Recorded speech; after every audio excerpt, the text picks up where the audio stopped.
Hey guys, we are the Let's Talk 20s podcast. I am your host, Tanner. I'm one of the co-hosts, Connor. And I'm your other co-host, GT. Guys, this podcast is centered around common themes that people in their 20s may be going through, whether it's anxiety, depression, other mental health things, relationships, and so much more. It's all about things that we're all going through together. We may think we're going through it individually, but the point of this podcast is bringing light to things that we're all going through together. We can't wait for you guys to hear about our thoughts with this. We upload weekly episodes every Wednesday night at 7 p.m. sharp, so please tune into that if you'd like to hear the episodes. We also all come together every week for a different topic, and we each share our perspective on that 3 times a week, so please look forward to those as well. And you guys can find us on Instagram, YouTube, Spotify, and Apple Podcasts at Let's Talk 20s Podcast. We look forward to seeing you guys soon. And with that being said, please enjoy this episode. Ladies and gentlemen, welcome back to yet another episode of the Let's Talk 20s podcast. I am your host, Tanner, with my two lovely co-hosts, Connor and GT. Gentlemen, how are we doing tonight? Fantastic. How are you guys? I'm great. We have some milestones to talk about with our viewers and listeners. 2 things. The big one is we are now on Apple Podcasts as well. So I know not everyone has Spotify, not everyone wants to watch the video version. So we are on YouTube, Spotify, and Apple Podcasts. I'm working on a few more platforms as well. And then the other thing is that we have surpassed 100 followers on Instagram, which is also a pretty big milestone. You know, maybe not the most Instagram followers for the correlation of being the 7th most listened podcast in the world, but you know, our numbers keep fluctuating. People can't make up their mind about us. Well, we did. Yeah, it's like we had 25,000 followers one day, and then everyone unfollowed us because I don't know. I guess that controversy, which we said we weren't going to talk about. Yeah, breaking our record with Sony Entertainment. But anyways, regardless, 2 big milestones for the podcast. We appreciate you guys tuning into yet another episode, gentlemen. For this one, we are talking about agree to disagree. Kind of talking about our way of working through compromises with ourselves, with people that are in our life, significant others. How can we learn to approach conflict from a practical standpoint with this topic and much more? Just a few things for you guys. So with that being said, let us dive into this episode. GT, start us off. All right. Boys, let's do it. When is it a good time to express one's true feelings when it comes to something that is important? I think it's a good way to start out the episode because a lot of agree to disagree comes from conflicting opinions.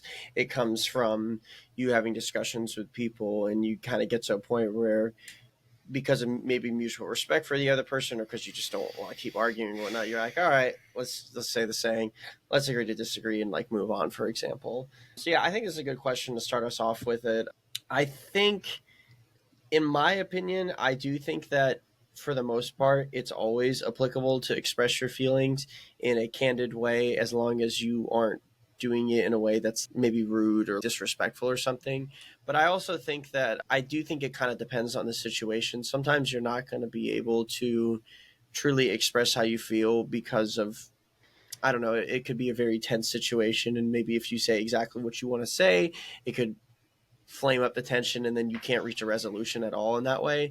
You kind of have to be candid. You have to learn how to develop candor with this kind of stuff. So it's very tricky, but I think a general rule of thumb is at the very least, it's always good to express yourself. And I think it depends on the situation, but if you can't maybe express it to whoever you're trying to express the situation to, if you can in your head beforehand or after, there's never a wrong time for you to express your true feelings about this to yourself.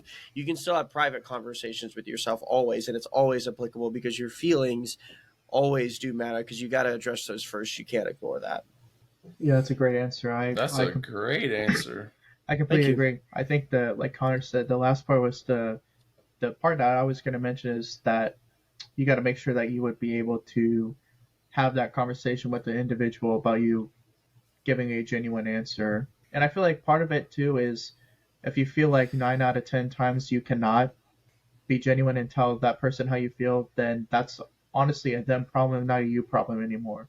Because there does have to come to a point where you can't be in a friendship relationship, whatever it is, with a different individual where you are constantly unable to express how you truly feel, because it's unhealthy to constantly have that bottled up and not truly express what you're thinking or your feelings towards something. So I feel like it's a balance of, like Connor said, and obviously in some situations it's better to just keep your mouth shut. But I think it's the delivery as well. You need to do it in a calm manner, and maybe not in a constructive way, but just in a neutral. This is how I feel, and this is why I feel it, and that person can choose to interpret how they want to. But it's all about a maturity that you're having in terms of the conversation and how that generally goes. I would agree. I would say, first off, both great answers. And I would say it's a lot of situationships. There's absolutely times where just don't shut your trap. Just don't say it. It's not it's not gonna go well. And sometimes you need to express yourself. So you need to be able to assess the situation, what's going on. And like you said, if you can't be honest with someone about, I would say if it's more than half the time, dude, that's not good. But I think if it's a majority where you're able to be, for the most part, honest, I think that's good because, like Connor said, there's going to be some times where you're like, oh, I don't think I should do it.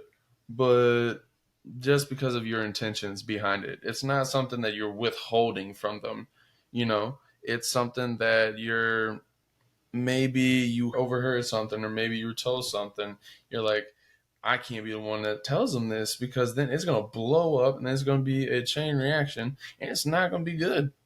So, no, I definitely agree. I think it's definitely a situation and being able to assess it properly and then go about it, like you said, with the right tone, right person, how you carry yourself, how you appear, all the way down the line.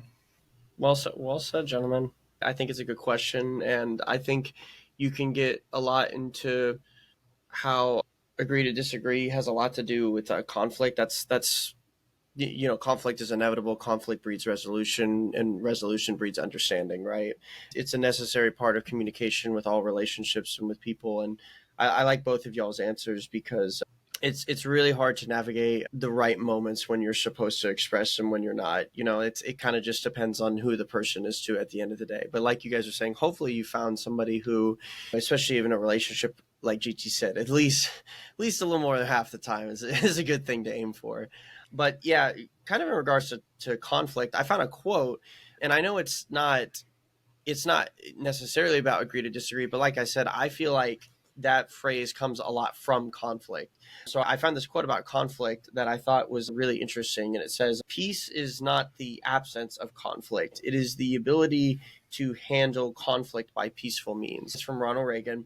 I like this quote because sometimes this phrase can be used in a negative connotation where you kind of use it passive aggressively. I'm not saying anybody here has done that. I'm just saying it can be used, agree to disagree, whatever, and it's like passive aggressive or it's like throwing shade. But conflict, as I've said, is something that I think is necessary and is going to happen. It's the way you navigate conflict and it's the way you approach conflict that really makes or breaks your relationships and your connections with people. So what do you guys think about this quote? Like, how does it relate to our topic?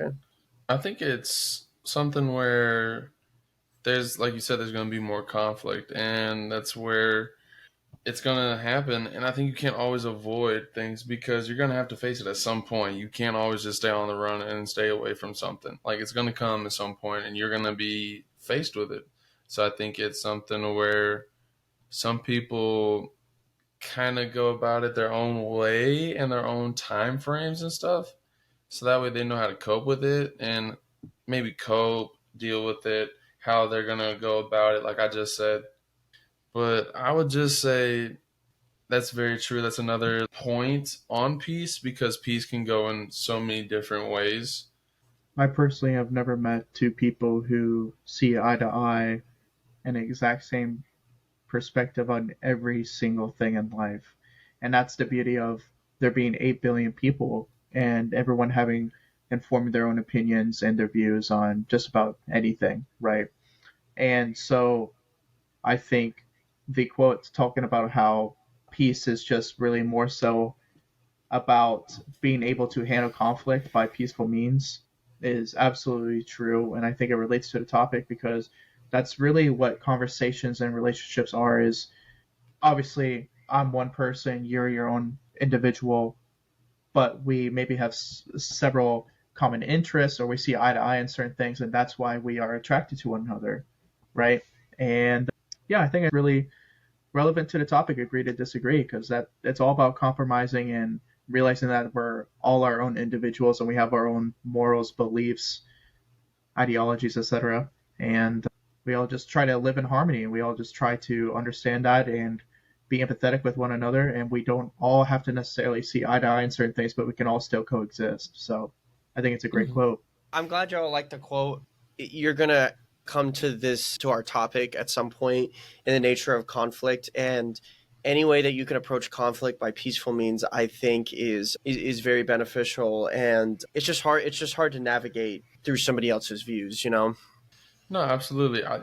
That makes me think of sometimes people overstep and they're ignorant on others' view or perspective. What's a good way of navigating appropriately through someone else's views or perspective?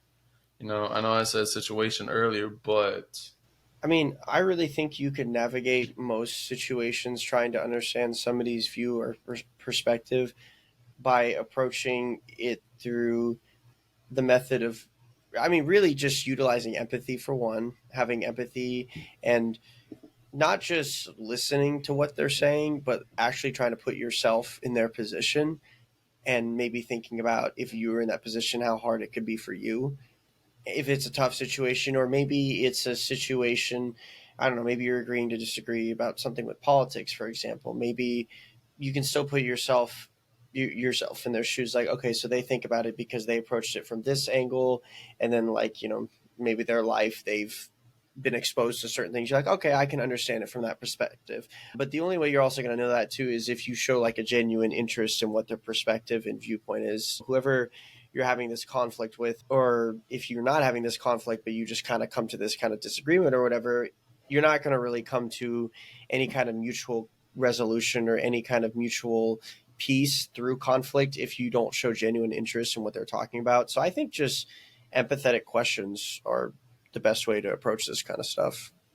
Agree with Connor's answer. And then, since you're talking about people being ignorant, maybe an ignorant approach to this question, GT, would be that if the roles were reversed and I was thinking the way that this individual is thinking, and what I'm about to say out of my mouth was said to me, how would I respond to it?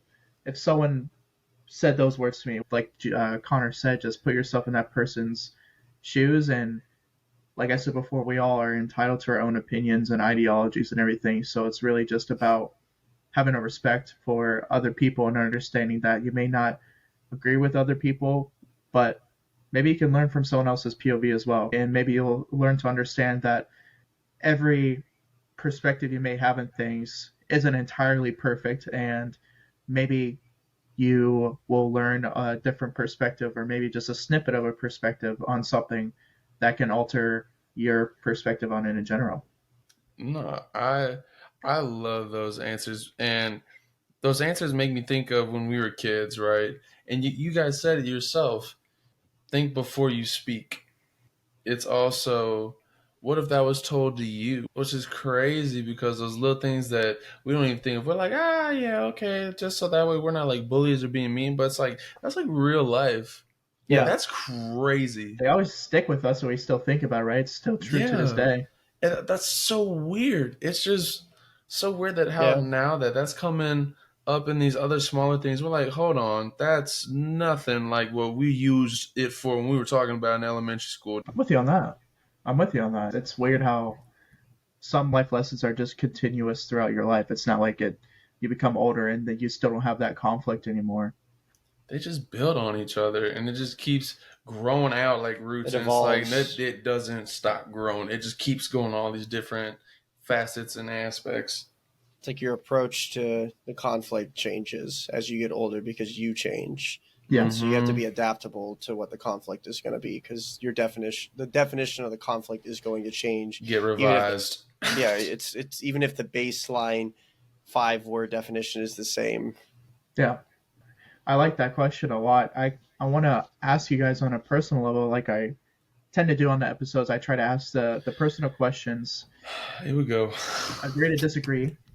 what is an agree to disagree battle that you have within yourself? We kind of talked about how it can be with our interpersonal relationships, but what about your intrapersonal relationship? I have two.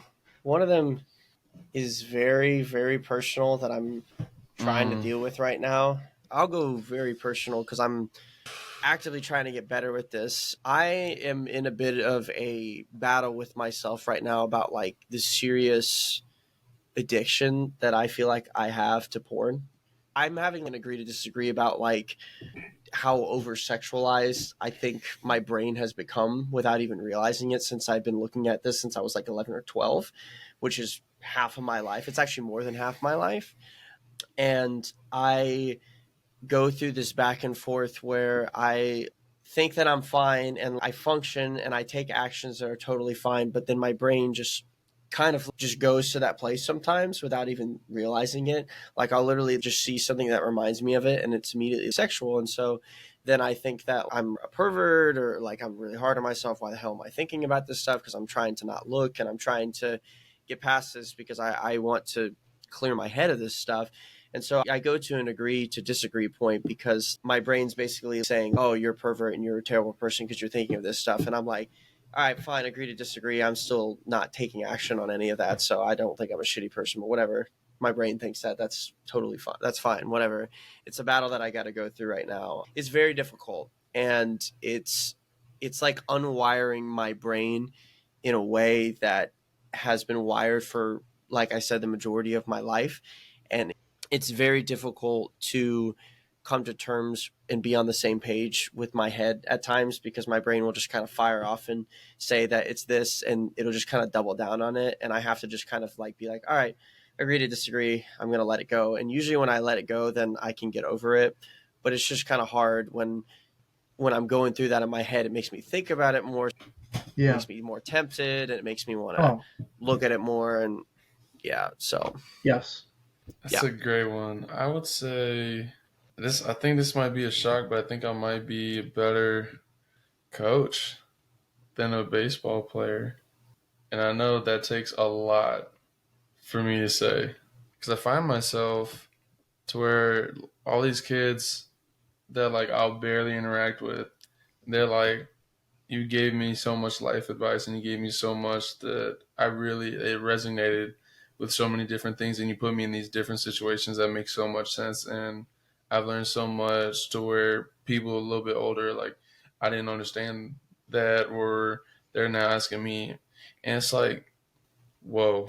It's hard to say because I think just the competitive side of me was like, yeah, I'm better than all these other people. When realistically, I knew that there were some guys that were absolutely better than me. I'm not gonna lie about that, but because it then brings up that past stuff with all the baseball. But it is what it is. I mean, that's just I get to learn from it, but I now get to still be around baseball. So that's I hate saying that, but just is how it is. Well, and coaches are, we've talked about this before, how coaches are more than coaches to a lot of kids. That's sometimes the only release that the kid has an escape from maybe a difficult at home environment or difficult life that they have in general. And they can be seen as more than coaches and as role models. And if kids are telling you to your face that, then that 100% confirms that. Because there's other baseball players that feel that way about you, but maybe they feel a little intimidated or feel like maybe they shouldn't be saying those kind of things to you. But the fact that kids are coming up to you and saying that, and you've been coaching on That's this really team for awesome. less than a year, obviously speaks profoundly about your ability to connect with these kids on a personal level beyond just being their coach. So I applaud you for that, and Connor, I Yeah, applaud you for talking about something that I forgot what episode we had it on, but a while ago. a while ago, and I talked about my addiction to pornography as well, and I still struggle with it to a degree, and I've gone significantly better, and something Me I too. still, yeah, and it's something that, like you said, it's a habit and something that you have become desensitized from because you've been involved with that activity for over half of your life. That is such a hard thing to rewire your brain from, right? So to get into my mind is either that, Connor, or, and it's funny you mentioned it because that was going to be one of my answers. The other one is if I if I am enough for everyone in my life, really, including you guys. Yeah. am I enough as a son, as He's a too much.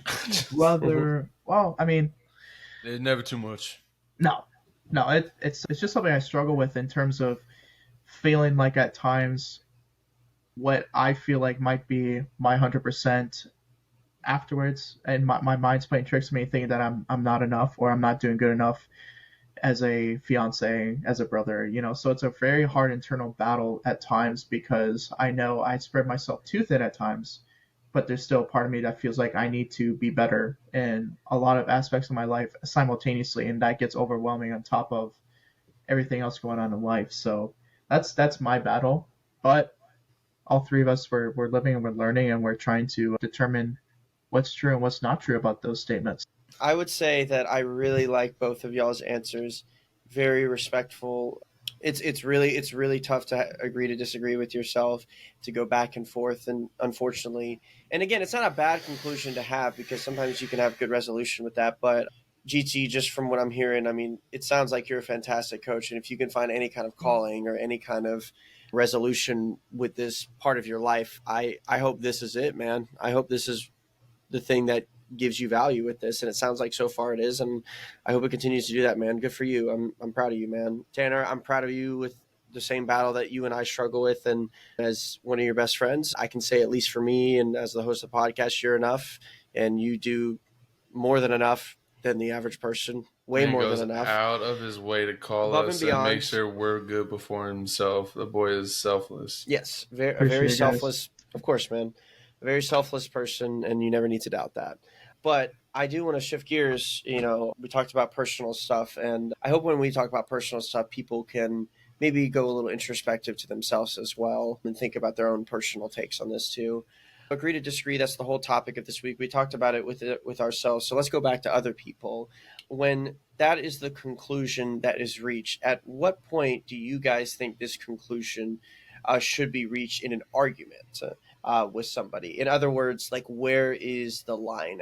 At what point does this line of thinking cross over into like avoiding talking about problems, where it's the passive aggressive thing that I'm talking about? Or is it a mutual, just beneficial disagreement that could eventually lead to like a different type of resolution? Think to where you're getting so heated to the point to where you don't even like start to think about it, if because you can't focus on what you're talking about because you're getting so tight and wounded.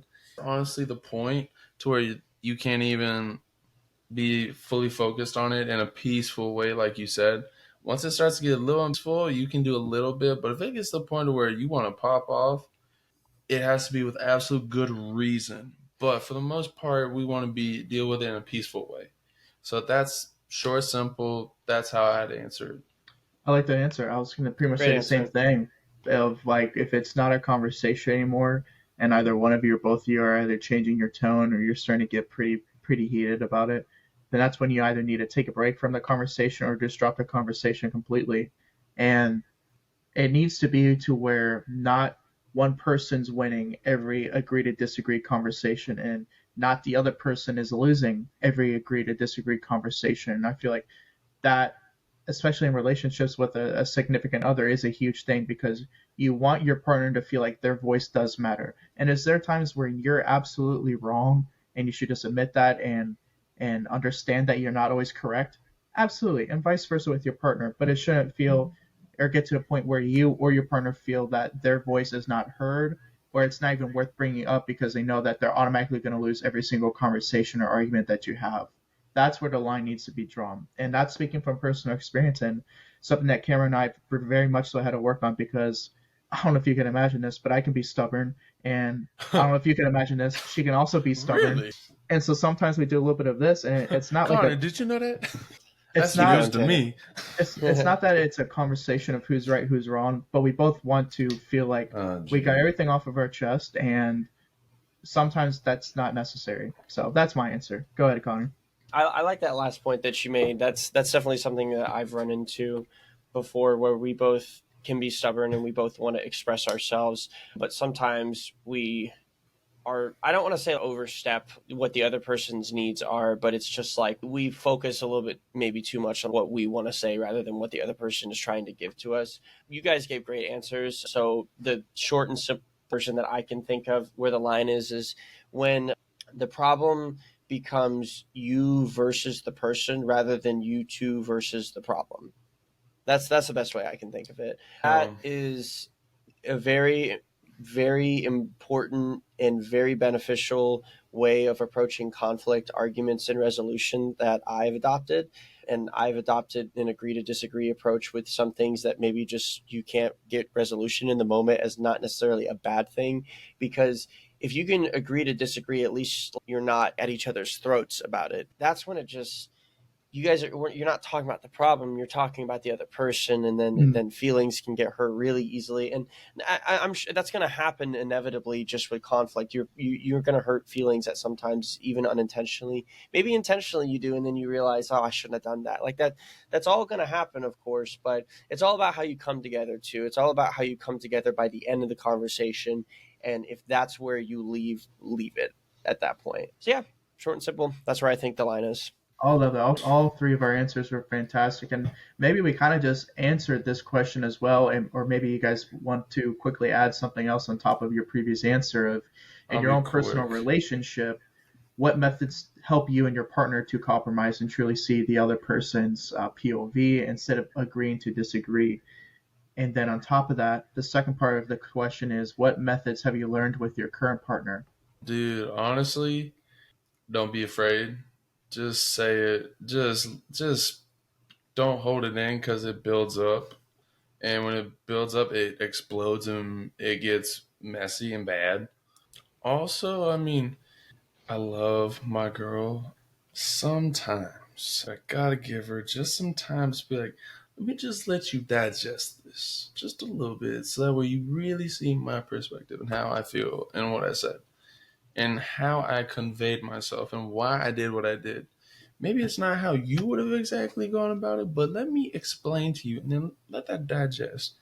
And then she's like, oh, okay, I'm sorry about how I acted. I like that rule. I like that. That's definitely something. It's hard sometimes in a moment to truly accept what the person is telling you, especially if someone's telling you you're kind of in the wrong. At least for me personally, I can't stand that. Yeah. In the moment, sometimes I just need some time to digest and be like, yo, that makes sense. I see why you're saying that. I was wrong. But what about you, Connor?